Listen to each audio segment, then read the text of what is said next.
자, 오늘은 로마서 강의 17번째 시간입니다. 오늘은 본문 말씀을 가지고 믿음은 시선의 변화다라는 제목으로 하나님 말씀을 증거하겠습니다. 우리는 계속 믿음의 실천편을 보고 있습니다. 우리가 십자가의 값없는 은혜로 우리가 구원받는 믿음을 얻었다면 이제는 믿음 갖고 살아야 된다라는 것이죠. 그러면 믿음을 가진 우리는 어찌 살아야 되는가? 오늘 15장을 시작하면서 바울은 이렇게 증거하죠. 우리 1절 말씀을 다시 한번 읽겠습니다. 시작. 믿음이 강한 우리는 마땅히 믿음이 약한 자의 약점을 담당하고 자기를 기쁘게 하지 아니할 것이라. 자, 로마서는 로마에 있는 성도들에게 보낸 바울의 서신입니다.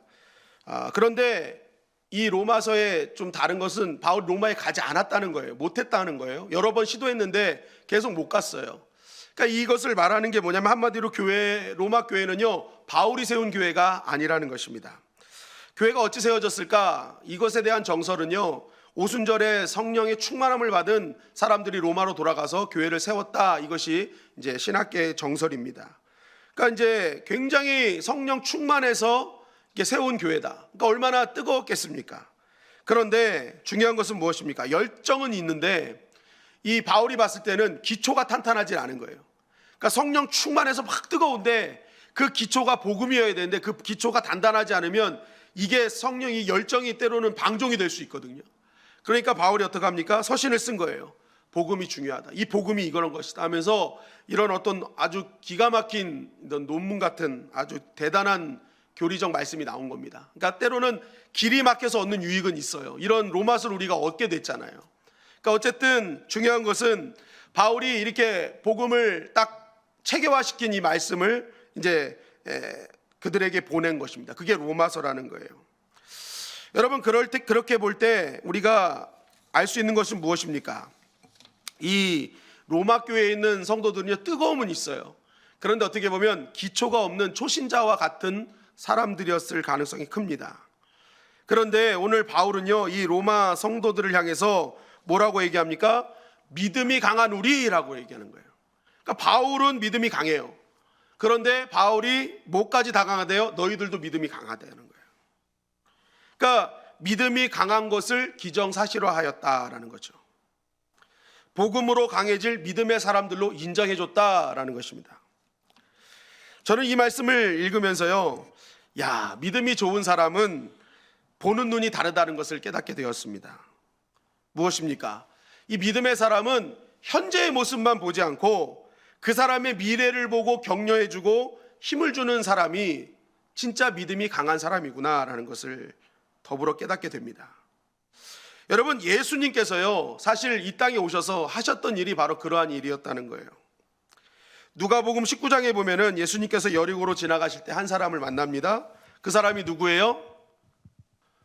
성은 사기요, 이름은 게오. 네 이름이 뭐예요? 삭개오. 예, 삭시, 우리 삭개오. 이 사람은 세리장이었습니다. 그래서 사람들이요, 이 세리장인 삭개오를 향해서 죄인, 도둑놈, 나쁜 놈, 다 삭개오에 대한 시선은 다 좋지 않았어요. 그게 현실의 사람들이 보는 삭개오를 향한 시선이었단 말이에요. 그래서 누가복음 19장 7절에 보면 무사람이 수군거려 이르되 저가 죄인의 집에 유하러 들어갔도다. 사람들이 막 삭개오의 집에 들어간 예수님을 보면서 수근수근하면서 저거 죄인의 집에 들어갔네. 저 도둑놈 같은 놈의 집에 들어갔네. 다들 다 이랬다는 거예요. 그러니까 현실 세계에서 삭개오에 대한 시선은 좋지 않았다. 그런데 갑자기 이런 삭개오가요, 어떡합니까? 예수님 함께 지내다가 얘기하는 거예요. 내 소유의 절반을 가난한 자들에게 주겠고 내가 빼앗은 일이 있으면 갑절이나 갚겠나이다. 갑자기 삭개오가요, 예수님이랑 같이 식사하다가 변화를 받은 거예요. 그런데 왜 이 삭개오가 이렇게 변화를 받았을까? 그 이유를요, 누가복음 19장 9절은 이렇게 증거하고 있습니다. 우리 한번 다 같이 읽어볼까요? 시작. 예수께서 이르시되 오늘 구원이 이 집에 이르렀으니 이 사람도 아브라함의 자손이미로다. 자, 여기에서 보면은 예수님이 삭개오를 보는 시선이 그 주변의 사람들이 바라봤던 시선과 너무 다른 걸 보게 되죠. 주변의 사람들의 시선은 뭐야? 저거 죄인이야, 저거 도둑놈이야, 저 나쁜 놈이야. 사람들은 현재만 보고 다 얘기했단 말이에요. 근데 예수님은 앞으로 변해질 믿음의 사람, 삭개오는 정말 하나님의 사람으로 바라보고 계셨다는 거예요. 이 사람은 분명히 믿음으로 바뀌어서 하나님의 일을 할 사람이다.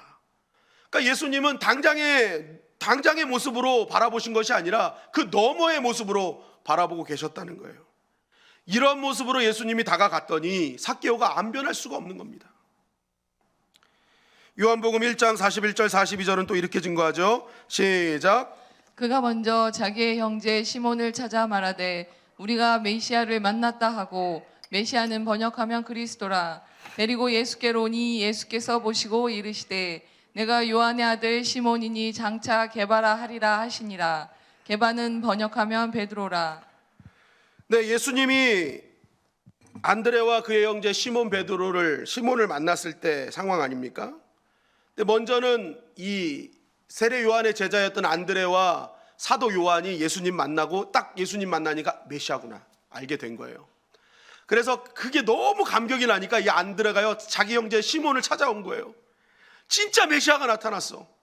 그러면서 이 시몬을 데리고 갑니다. 예수님께 데리고 가요.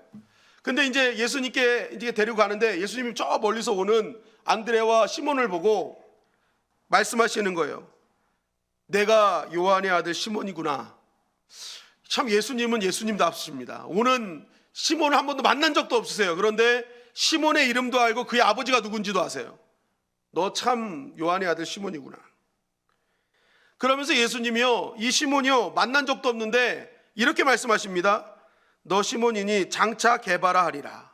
이 게바는요 아람어로 히브리어고요 베드로는 헬라어입니다. 그러니까 근데 이 뜻은 반석이란 뜻이거든요. 근데 이 시몬을 향해서 예수님 만나자마자 너 게바가 될 거야, 반석이 될 거야 라는 거예요. 여러분 시몬의 뜻은요 듣는다라는 뜻입니다. 듣는다. 그래서 이게 적극적이고 긍정적인 의미로는 하나님 말씀을 잘 듣는다는 의미고요.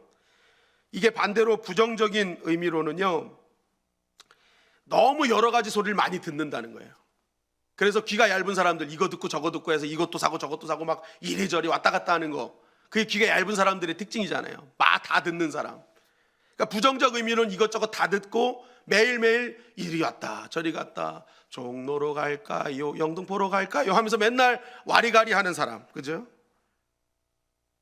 여러분 베드로가 이 시몬 예수님 만났을 때 전자에 잘 듣는 베드로입니까? 안 듣는 베드로입니까?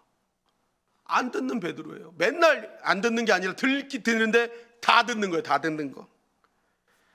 여러분 베드로가 얼마나 와리가리 하는 인생입니까? 이 파도를 밟고 오시는 예수님 바라보면서 주님 선생님 나도 걷게 해주세요. 그러니까 막 그 믿음 갖고 걷잖아요. 근데 조금 파도 가시니까 하고 뭐예요? 물속에 쏙 들어가는 인생이에요. 제자들 발을 씻겨주실 때 선생님이 내 발을 씻어주면 안 됩니다. 내 발 절대 씻을 수 없습니다. 그랬더니 예수님이 뭐라 그러셨어요? 너 이거 발 안 씻겨주면 너 나랑 상관없는 사람인데. 그랬더니 뭐합니까? 바로 그럼 목욕이를 시켜주세요. 그래요. 내가 언제 발 닦아준 대체 목욕 시켜준 됐냐. 예수님이 자신의 죽음을 암시했어요. 선생님 절대 그런 일 없습니다. 제가 대신 죽겠습니다 막 하면서 막 자기가 죽을 것처럼 해요. 그런데 불리하게 되니까 뭐예요? 여종 앞에 예수님을 부인하고 저주하는 인생이에요. 여러분 베드로는요 너무 많이 듣는 인생이었어요. 그런데 예수님이 그에게 게바라고 하세요. 반석이래요. 흔들리지 않고 요동하지 않고 견고한 바위래요. 여러분 베드로가 이 이름이 잘 어울려요? 게바가 어울립니까? 여러분 베드로는요 바위 반석은커녕 물결에 그냥 요동치는 이 강가에 뭐예요? 돌멩이만도 못한 인생 아닙니까 지금? 그런데 여기서 우리가 읽어야 될 게 뭐냐면은 제일 중요한 단어가 장차라는 거예요. 장차. 지금은 아니라는 거예요. 지금은 아닌데 예수님이 뭘 보고 계세요? 장차 넌 반석이 될 거야. 지금은 매일매일 이리 굴렸고 저리 굴리고 자갈 같은 인생이지만 내 눈엔 너가 게바로 보여. 넌 게바가 될 거야. 여러분 예수님의 시선은 뭐예요? 지금의 흔들리는 돌멩이 같은 시몬에게 집중하고 계시지 않다는 거예요. 예수님의 시선은 항상 뭐예요? 장차의 시선을 두고 계시다. 그래서 너는 장차 개바가 될 거야. 여러분, 이 말씀을 통해 우리는 아주 중요한 진리를 깨달아야 됩니다. 믿음의 사람은 지금의 시선에 머물러서는 안 된다는 거예요. 따라했습니다. 장차를 볼 수 있어야 된다. 장차를 볼 수 있어야 된다. 나의 삶이든 다른 사람의 삶이든 지금의 모습을 보고 부정하고 불평하고 하는 게 아닙니다.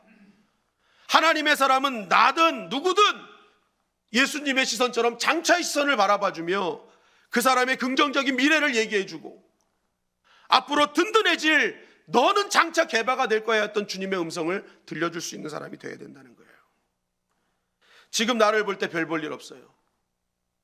시몬처럼 늘 이리 굴리고 저리 굴리는 짱돌 같은 인생이에요. 그런데 그때 내가 정말 형편없다 느껴질 때 우리가 바라봐야 할 것은 나를 개바처럼 보고 계시는 주님의 시선을 볼 수 있어야 된다는 거예요. 나를 보고 말하는 그 말에 신경 쓰지 마시고 너는 장차 개바야 하고 말씀하시는 주의 음성을 듣는 자가 믿음이 강한 자라는 것입니다. 그리고 그렇게 우리를 보고 계시다는 거예요. 넌 믿음이 강한 자야. 걱정하지 마. 넌 흔들리지 않을 거야. 여러분, 위대한 조각가, 유명한 조각가가 미켈란젤로 아닙니까? 미켈란젤로. 여러분, 미켈란젤로가 이렇게 유명한 조각가가 됐는지 한 예가 뭐냐면, 이제 성당 뒷뜰에서요 누구나 보지 않았던 돌멩이 하나가 있었대요. 오래됐고 버림받았고 숲을 사이에 팽개쳐진 돌덩이 하나가 있었는데, 미켈란젤로가 어느 하루는 그 가면서 그 돌덩이 이렇게 보는데 자신의 입에서 와 데이비드 하고 소리가 나왔다는 거예요. 그 사람들은 그 돌덩이 하나를 볼 때 그냥 돌덩이, 버려진 돌덩이로 봤는데 미켈란젤로의 눈에는 이제 그것을 다듬으면 하나님의 사람 데이비드가 나올 것이다 하는 장차 작품이 되어질 돌덩이로 본 거예요. 그래서 그 돌덩이를 가지고 다비드상을 만든 거 아닙니까? 여러분, 내가 어떤 시선을 가지고 살아나에 따라서 내가 작품이 될 수 있고 때로는 상품이 될 수 있다는 거예요. 여러분, 성도는요 항상 베스트를 보는 눈이 열려야 됩니다. 예수님은 항상 우리를요 베스트의 눈으로 바라보고 계시다니까요. 너는 돼. 믿음이 강한 자야. 너는 장차 흔들리지 않는 개바 같은 존재가 될 거야. 나를 항상 스페셜하게 바라보고 계세요. 여러분, 주님께서는 우리 각자가 보면은요 이 전 세계 사람들이요 나랑 똑같은 사람이 한 명도 없어요. 왜 그런 줄 아세요? 내 자체가 작품이에요. 하나님 만드신 작품 하나밖에 없잖아요. 상품은 똑같은 거 여러 개 찍어내는 게 상품이잖아요. 그리고 뒤에 꼭 메이드 인 차이나가 붙어 있어요. 그죠? 다 중국이 만든 거예요. 근데 우리 몸에는 메이드 인 지저스예요. 하나님께서, 예수님께서 핏값 주고 사신 작품이라는 거예요. 세상에 하나밖에 없는 나를 그렇게 스페셜하게 바라보고 계셔요. 여러분, 우리는 스페셜한 존재인 줄 믿습니다. 하나님이 우리 각자를 아주 스페셜하게 바라보고 계셔요. 넌 내 작품이야. 여러분, 우리는 결국 우리의 인생의 종착점은요 하나님의 작품으로 서게 될 것입니다. 우리 찬양 한 곡 듣길 원합니다. 여러분, 기쁠 때나 슬플 때나 언제나 변치 않는 사실이 있다는 걸 기억하세요. 그것은 예수님이 당신을 매우 사랑하신다는 사실입니다. 그래서 당신은 매우 가치가 있는 사람이고 당신은 매우 소중한 사람이에요. You're special. 하늘의 별들처럼 해변의 수많은 모래처럼 내 모습 작다 느껴질 때 이 노래를 불러봐요. 손끝에 지문처럼 그대의 가치는 유일하죠. 주 형상 따라 지음받은 그대는 특별해요. 때론 내 모습 너무 평범해. 아무도 내게 주저앉고 싶어질 때 이 세상에 단 한 사람 하나님 손이 지은 최고의 작품 아직은 온전치 못할지라도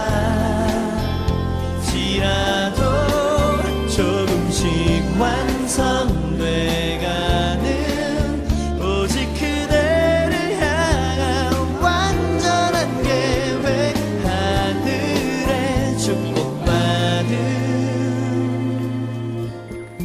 You are special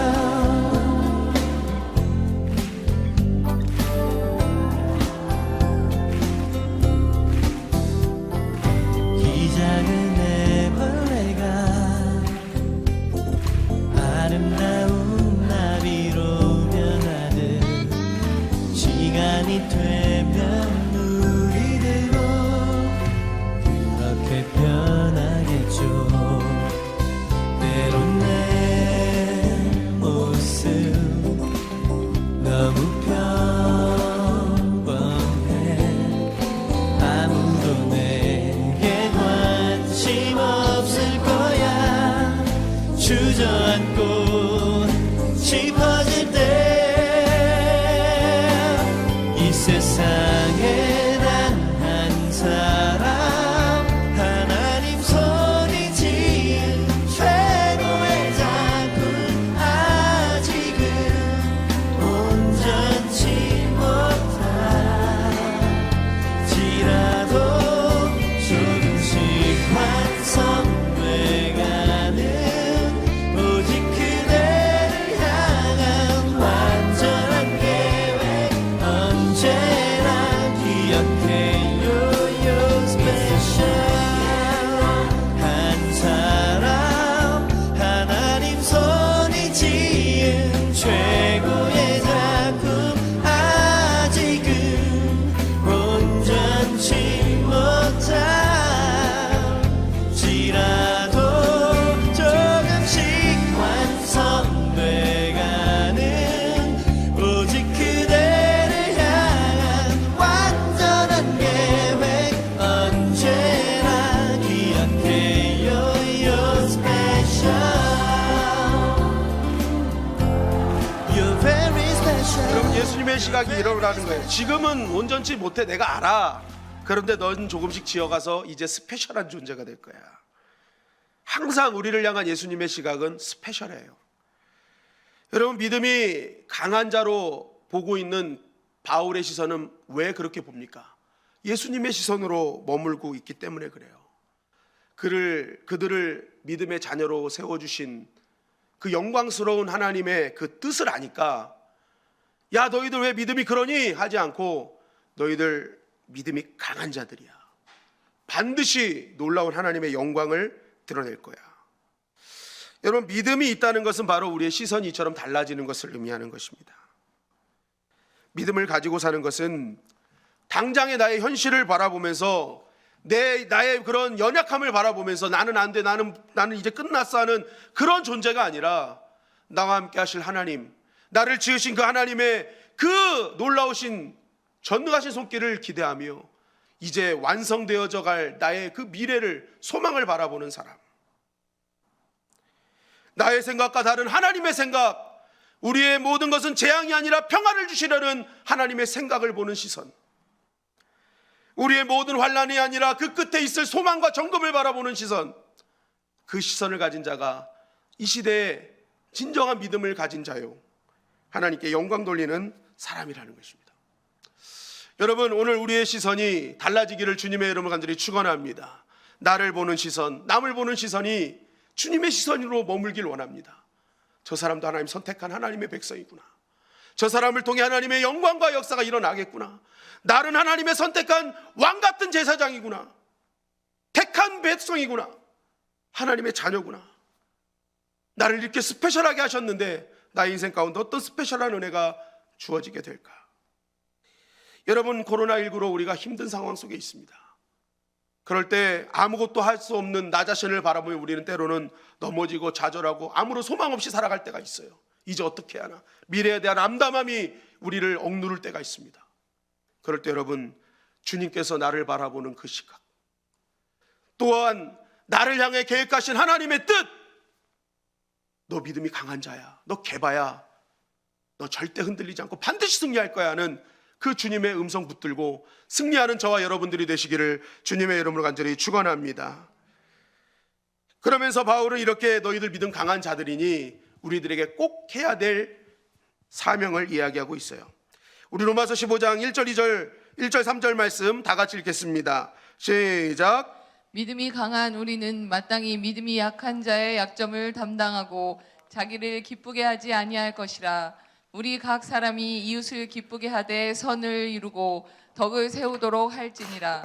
그리스도께서도 자기를 기쁘게 하지 아니하셨나니 기록된 바 주를 비방하는 자들의 비방이 내게 미쳤나이다 함과 같으니라. 자, 이제 바울이 얘기하는 거예요. 자, 너희들 믿음이 강한 자야. 그러니까 이제 너희들이 마땅히 해야 될 일이 있어. 믿음이 강한 자들이 마땅히 꼭 해야 될 일이 있다 하면서 얘기하는 거예요. 그게 뭐예요? 믿음이 약한 자의 약점을 담당해라 라는 거예요. 너희 시선이 이제는 강한 자로 시선이 바뀌었니? 그러면 삶도 바뀌어야 돼. 그게 뭐냐? 믿음이 약한 자의 약점을 담당해라. 여러분, 우리의 본능이 뭐예요? 사실 다른 사람의 약점을 담당하는 데 취약하지 않습니까? 우리의 본능과 본성은 뭐예요?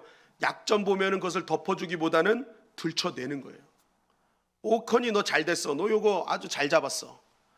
너 요거 갖고 아주 나한테 당해봐. 입이 근질근질한 거예요. 우리 본성이 그래요. 본능이 그런 거예요. 동물의 세계도 보면 꼭 약한 것, 뒤처진 거 그거 잡아먹잖아요. 그러니까 본능 자체가요, 우리가 그렇게 약점을 들춰내는 게 우리의 본능이라는 거예요. 그런데 바울은 그럽니다. 너희들 강하지? 그러면 본능을 이길 자거든. 본능을 이겨서 뭐예요? 그것을 사방팔방 드러내지 말고 그 약점을 덮어줘라. 그게 믿음이 강한 자고 그게 축복받는 길이라는 거예요. 여러분, 노아 시대 홍수가 그쳤습니다. 모든 것이 정상으로 돌아왔어요. 그래서 노아가 포도나무를 심었어요. 근데 방심을 했는지 이 포도주에 취해버렸습니다. 예전에 제가 섬기던 교회에 그 성찬식을 항상 목사님과 신학생들이 준비했거든요. 신방 전사님들하고 문을 닫아놓고 성도님들은 못 들어왔어요. 그렇게 이제 딱 준비하고 이게 해체할 때도 문을 잠가놓고 성도님들 다 나가면 문을 잠가놓고 목사님과 전사님과 신학생들만 딱 까만 옷에 까만 넥타이 메고 흰 장갑을 끼고 그것을 마무리를 합니다. 그런데 이것을 이제 뭐 땅에 묻기도 하고 막 이러거든요. 근데 어떤 전사님 한 분이 우리를 우리 이거 하는 사람들 몰래 홀짝홀짝 포도주를 마신 거예요. 그래가지고 이분이 나중에 보니까 얼굴이 벌개져가지고 그때는 진짜 포도주로 했거든요. 포도주로 해가지고 했는데 얼굴이 벌개져서 행설수설하신 거예요. 그래서 저 사람이 성령에 취했나 그랬는데 이게 나중에 알고 봤더니 포도주를 몰래 맛있다고 홀짝홀짝 드시다가 이게 취하셨어요. 오늘 노아가 그런 거예요. 노아가 또 이렇게 포도나무를 심고 포도주에 취해버린 거예요. 홀짝홀짝 마시다 아마 취한 것 같아요. 그러니까 노아가 이제 너무 취하니까 장막에 벌거벗고 잔 거예요. 그때 이것을 첫 번째로 본 사람이 노아의 아들 함이었습니다. 셈, 함, 야벳이잖아요, 아들이. 근데 함이 이것을 딱 보자마자 우리 아빠 다 벗고 자네 해가지고 막 돌아다니면서 동네방네 사방팔방 다 얘기하고 다녔어요. 이것을 셈과 야벳이 들었습니다. 이 셈과 야벳이 이것을 듣고 한 행동을 창세기 9장 23절은 이렇게 증거하고 있어요. 우리 한번 다 같이 읽어볼까요? 시작. 셈과 야벳이 옷을 가져다가 자기들의 어깨에 메고 뒷걸음쳐 들어가서 그들의 아버지의 하체를 덮었으며 그들이 얼굴을 돌이키고 그들의 아버지의 하체를 보지 아니하였더라. 자, 함은 아버지의 약점을 보자마자 동네 당내면서 다 들춰냈어요. 그런데 셈과 야벳은 어떻게 합니까? 얼른 들어가서 그 아버지의 그 하체와 단점을 덮어 주었단 말이에요. 성경은 이것에 대한 결과를 어떻게 말씀하고 있습니까? 술 먹고 취해서 추태를 부린 노아가 저주를 받아야 되는데 노아는 저주를 받지 않고 오히려 그 단점을 들춰낸 함과 그의 자녀들이 저주를 받는 것으로 결론 내고 있어요. 단점을 덮어주지 않고 약점을 덮어주지 않고 들추어냈던 이 함을요, 하나님은 저주의 자녀로 만들어 버리셨어요. 하나님 만드신 게 아니라 노아가 그렇게 저주를 했죠. 반대로 아버지의 그러한 것을 덮어줬던 셈과 야벳에 대한 결과를 창세기 9장 26절 27절은 이렇게 증거하고 있습니다. 다 같이 읽겠습니다. 시작. 또 이르되 셈의 하나님 여호와를 찬송하리로다. 가나안은 셈의 종이 되고 하나님이 야벳을 창대하게 하사 셈의 장막에 거하게 하시고 가나안은 그의 종이 되게 하시기를 원하노라 하였더라. 네, 가나안은 함의 자손이잖아요. 그런데 그 모든 것, 가나안의 함의 모든 자손들은 종이 되는 그런 일을 당하고, 그것을 덮어줬던 셈과 야벳은 하나님께 이 노아가 축복하는 모습을 보여주는 거예요. 덮어주는 자는 축복이고 퍼뜨리는 자는 저주를 받았다라는 것이죠. 결국 우리가 믿음으로 산다는 것은요, 남의 약점을 들추는 인생이 아니라 덮어주는 자가 될 때 뭐예요? 하나님의 은혜와 복을 누릴 수 있다. 사도 바울의 설교 중에 유도고가 죽었습니다. 그때 주변 사람들이 별의별 얘기를 다 하는 거예요. 아유, 교회에서 사람이 죽었네. 아유, 저 유도고 왜 졸아가지고 왜 이런 일을 만들어? 하면서 사람들이 별의별 얘기를 다 하는 거예요. 그때 사도 바울이 어떡합니까? 조용해! 하고 유두고를 그 자리에서 덮어버리는 거예요. 그때 어떤 일이 벌어져요? 유두고가 사는 역사가 일어났어요. 여러분, 믿음을 가졌다는 사람은요, 단점이나 여러 가지 상황을 보고 퍼뜨리고 나가는 사람이 아니라 덮어주고 기도하는 사람이 믿음의 사람이라는 거예요. 나는 과연 내 인생 가운데 단점을 들춰내는 자인가? 그것을 덮고 기도해 주는 자인가? 여러분, 덮고 기도하는 자는요, 본인도 복을 받지만 남도 살리는 인생이라니까요. 내 인생이 믿음을 가졌음에도 불구하고 왜 안 풀리는가?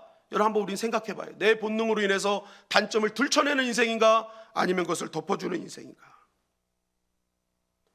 우리가 진짜 강한 믿음의 사람이라면, 진짜 예수님 믿는 사람이라면, 여러분, 우리는 그러한 여러 가지 연약함과 약점과 단점이 드러날 때 그것을 내 마음속에 덮어두고 기도해주고 하나님 그를 치유해 주실 수 있도록, 저 단점이 해결될 수 있도록 정말 하나님께 같이 간구하는 자가 믿음이 강한 자인 줄 믿습니다. 오늘 바울은 그거 얘기하는 거예요. 너희들 믿음이 강한 자야. 그러니까 그것을 너희들이 친히 담당하라. 그것이 이웃을 기쁘게 하는 것이며 그것이 선과 덕을 쌓는 일이다. 그러면서 바울이 왜 이것을요, 남의 약점을 담당하는 것이 왜 믿음이 있는 강한 자의 일인지를 말씀을 하는데 3절 말씀을 보십시오. 그리스도께서도 자기를 기쁘게 하지 아니하셨으니. 이게 중요한 거예요. 예수님이 그렇게 하셨다는 거예요. 예수님 역시도 우리의 약점과 연약함을 친히 담당하셨어요. 그것이 마태복음 18장 16절 17절 말씀입니다. 시작. 저물매 사람들이 귀신 들린 자를 많이 데리고 예수께 오거늘 예수께서 말씀으로 귀신들을 쫓아내시고 병든 자들을 다 고치시니 이는 선지자 이사야를 통하여 하신 말씀에 우리의 연약한 것을 친히 담당하시고 병을 짊어지셨도다 함을 이루려 하심이더라. 네, 로마서 15장 2절에 1장에 나오면 이웃의 약점을 담당하다라는 게 바스티조란데요. 오늘 마태복음 8장 17절에 병을 짊어지셨도다, 이게 바스티조예요. 우리의 모든 연약함과 죄와 우리의 약함을 다 짊어지셨다, 바스티조 하셨다. 예수님은 친히 우리의 약점을 다 담당하셨어요. 바스티조 하셨어요. 그 약점과 죄와 허물을 다 친히 담당하셨기에 우리가 구원받은 자녀가 되었고 지금 우리가 주님을 찬양할 수 있는 거예요. 여러분, 바울이 왜 믿음이 강한 것과 약점을 담당하는 것을 왜 연결시켰느냐? 그것이 나의 죄를 짓고 친히 담당하신, 나의 약점과 나의 허물을 담당하신 예수님을 믿는 믿음이기 때문에 그것을 강한 믿음이라고 얘기하는 거예요. 그 믿음을 가지고 있는 너희들 똑같이 예수님처럼 짊어져주는 인생, 바스티조하는 인생 되라는 것입니다. 그것이 나의 기쁨만이 아니라 이웃의 기쁨을 누리게 하는 것이고, 그리고 진정한 주님이 원하신 이 땅의 선과 하나님의 아름다운 덕을 쌓는 인생이라는 것입니다. 여러분, 300년간 부를 유지하면서 존경받던 경주 최부자가 있는데, 이 최부자가 늘 강조했던 것이 있답니다. 진사 이상은 하지 마라. 재산은 만석 이상 지니지 마라. 과객을 후하게 대접하라. 흉년기에는 땅을 사지 마라. 며느리들은 시집 온 후 3년 동안 문명옷을 입어라. 사방백리 안에 굶어 죽는 사람이 없게 하라. 300년 동안 부를 유지하는 그 기준이었다는 거예요. 근데 제가 이걸 가만히 보니까요, 이게요 다 하지 말아요. 왜 하지 말아요? 자신의 이득만을 취하지 않겠다는 거예요. 주변을 봐라. 이웃이 슬프게 하면 안 된다. 나의 취함으로 인해 주변이 슬퍼하면 안 된다. 그들도 함께 기뻐할 수 있어야 된다. 그래서 다 제한을 둔 거예요. 그 이상을 하지 마라. 그 이상은 하지 마라. 세상의 부자도요, 이렇게 주변의 슬픔, 주변의 그런 아픔을 감싸주면서 주변의 기쁨을 위해 살아가고 있어요. 여러분, 믿음의 부자인 우리는 어떻게 살아야겠습니까? 나의 유익만을 위해, 나의 기쁨만을 위해 살아가는 존재가 아니라는 거예요. 진정으로 믿음이 강한 자, 믿음의 부자는요, 오늘부터 내가 다른 사람의 약점을 대신 짊어지고 바스티조 하는 거예요. 그의 부족함, 연약함을 내가 덮어주고 기도하면서 하나님의 영광과 이웃의 사랑을 실천하는 사람, 그러한 사람이 진정한 믿음이 강한 자요, 그러한 사람이 이 시대를 감당치 못하는 개바 같은 인생으로 살아갈 수 있는 존재라는 것입니다. 많은 사람이 신음하고 아파하는 이 현실 가운데, 여러 가지 어려움들 가운데 단점이 있는 그 모습이 드러나게 됩니다. 힘들 때 사람들이요, 이게 억눌렀던 모든 것들이 나오게 돼 있거든요. 그때 그 나오는 것을 보고, 야, 저 사람의 본성이 저거였구나 하고 지적하는 것이 아니라, 얼마나 힘들면 저럴까 하는 안타까움을 가지고 덮어주고 안아주고, 그럴 때 여러분, 그것을 통해서 하나님의 영광과 은혜가 넘치게 될 줄 믿습니다. 오늘 주님은 우리들을 향한 시선을 너희는 믿음이 강한 자야 하고 말씀하고 있어요. 그것은 장차 이루어질 하나님의 영광을 보고 하시는 말씀입니다. 지금의 나의 모습을 보고 실망하지 마십시오. 너는 스페셜한 존재라는 그 주님의 음성을 들으시고 내가 스페셜하게 살아갈 수 있는, 정말 믿음의 스페셜한 인생을 살아가는 저와 여러분들이 되시기를 주님의 이름으로 간절히 축원합니다. 그것은 남의 짐을 짊어지는 거예요. 약점을 덮어주는 거예요. 그럴 때 하나님의 영광과 은혜가 넘쳐나게 될 줄 믿습니다.